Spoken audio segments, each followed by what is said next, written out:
इस हफ्ते की कुछ खास खबरों पर नज़र डाल लेते हैं। एक बार कांग्रेस के बड़े नेता राजीव गांधी ने कहा था कि जब कोई बड़ा वृक्ष गिरता है तो उसके नीचे जितने भी छोटे वृक्ष होते हैं उन सबको दब के मरना पड़ता है, मतलब उनकी जान गंवाना पड़ता है। ये उन्होंने कहा था इंदिरा की मौत के बाद। तो ऐसा ही कुछ हमको अभी कई सारे राज्य में देखने को मिल रहे हैं। तो हम आज पश्चिम बंगाल की बात करेंगे। वहाँ पे तृणमूल कांग्रेस के पंचायत नेता भादु शेख के हत्या के बाद बंगाल में कम से कम 10 लोगों को जिंदा जला दिया गया और ग्रामीणों ने कहा है कि भीड़ ने बोगटुई में घुसकर कई घरों में आग लगा दी और बिना किसी जांच के टीएमसी नेता अनुव्रत मंडल ने घोषणा कर दिया कि ये जो आग है वो शॉर्ट सर्किट से लगी है। और आप देखेंगे तो इसमें कहीं भी शॉर्ट सर्किट वाला एंगल नज़र नहीं आता है। तो बंगाल में तो इस तरह के कांड आम हो गए हैं। वहाँ पे पुलिस की वैकेंसी भी हो रही है, तो उसमें सिर्फ और सिर्फ एक ही कम्युनिटी, शांति प्रिय कम्युनिटी के लोगों को लिया जा रहा है, जैसे कि वहाँ पे कोई दूसरी कम्युनिटी रहती ही नहीं, एग्जिस्ट ही नहीं करती। तो दूसरी खबर है फार्मर लॉ को लेके। जो फार्मर लॉ आया था 2020 में, उसको बहुत ही विशाल एक प्रायोजित बोलने की उसको धरना प्रदर्शन किया गया था। उसमें कई सारे क्राइम भी किए गए थे, कई लोगों की मौत भी हुई थी और उसके देखते हुए गवर्नमेंट ने इसको विड्रॉ कर लिया था, क्योंकि उसमें अराजक के तत्व और देश विरोधी लोग उसमें शामिल हो गए थे और फंडिंग भी बाहर से आ रही थी।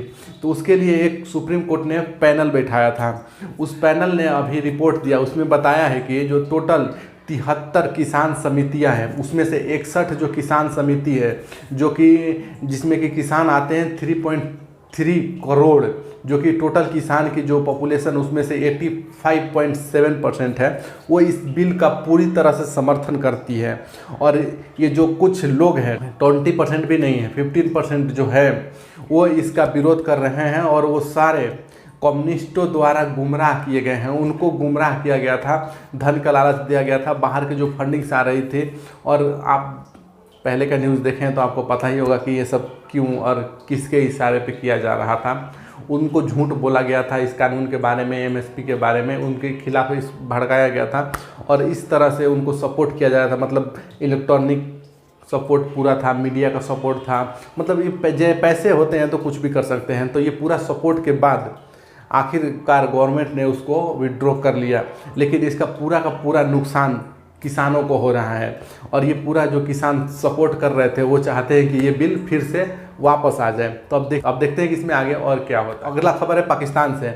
वहाँ पे की जो माइनॉरिटीज़ हैं, मतलब हिंदू वहाँ पे माइनॉरिटी में हैं और उनके खिलाफ ऐसे दर्दनाक और भयावह घटनाएं हो रही हैं और ये कोई इंटरनेशनल मीडिया कवर नहीं कर रहा है। हमारे भारत में अगर देखें तो सीरिया में क्या हुआ, लीबिया में क्या हुआ, अफगानिस्तान में क्या हुआ था, एक एक डिटेल आपको दिखाएंगे कि ऐसे ऐसे इतने जुर्म हुए हैं, इतने लोगों को तड़पा के मारा जा रहा है। और वही उससे कई गुना ज़्यादा तकलीफ पाकिस्तान में माइनॉरिटीज़ जो हिंदूज हैं उनको दिया जा रहा है। उनको सड़कों से उठा लिया जा रहा है, उनके बहू बेटियों का जबरन धर्मांतरण कराया जाता है, इलेक्ट्रिक शॉक देके छोटे छोटे 12-13 साल के बच्चियों को धर्मांतरण किया जाता है, उनसे शादी किया जा रहा है और जो इनसे मना करता है उसको मार दिया जाता है और उस पर कोई कार्रवाई नहीं होती है, क्योंकि गवर्नमेंट भी इसको सपोर्ट करती है। तो ऐसे ही एक घटना सामने एक और आया है अभी हाल फिलहाल में है। वहाँ के सुकूर में अपहरण, धर्म परिवर्तन और जबरन शादी के विरोध करने के लिए एक लड़की को मार दिया गया है। उसका नाम पूजा ओढ़ था। उसके पीछे भी ऐसे ही लोग पड़े हुए थे और जब वो इन सब से इनकार किया तो उसको शूट कर दिया गया और वो मर गई।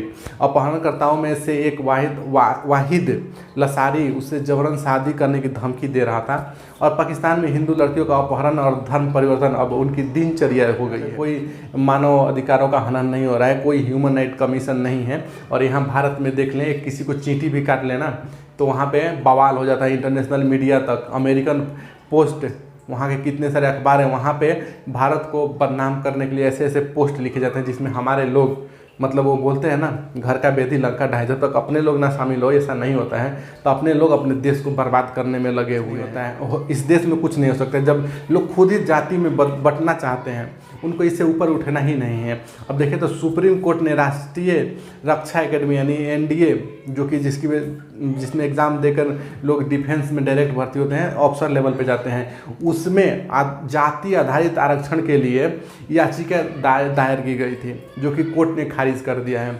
और न्यायमूर्ति एस.के. कौशल ने कहा है कि आप यहाँ नागरिक रोजगार के सिद्धांतों को लागू नहीं कर सकते हैं क्योंकि ये डिफेंस सेक्टर है। सशस्त्र बल एक समरूप इकाई है और आप इन्हें जाति के आधार पर बांट नहीं सकते क्योंकि ये देश के लिए बहुत ही बड़ा घातक सिद्ध हो सकता है आगे चल के, अगर हम वहाँ पे जाति और भेदभाव लेकर आएंगे तो। ये बिल्कुल सत्य है। आज के लिए इतना ही, मिलते हैं नेक्स्ट वीडियो में, तब तक के लिए जय भारत।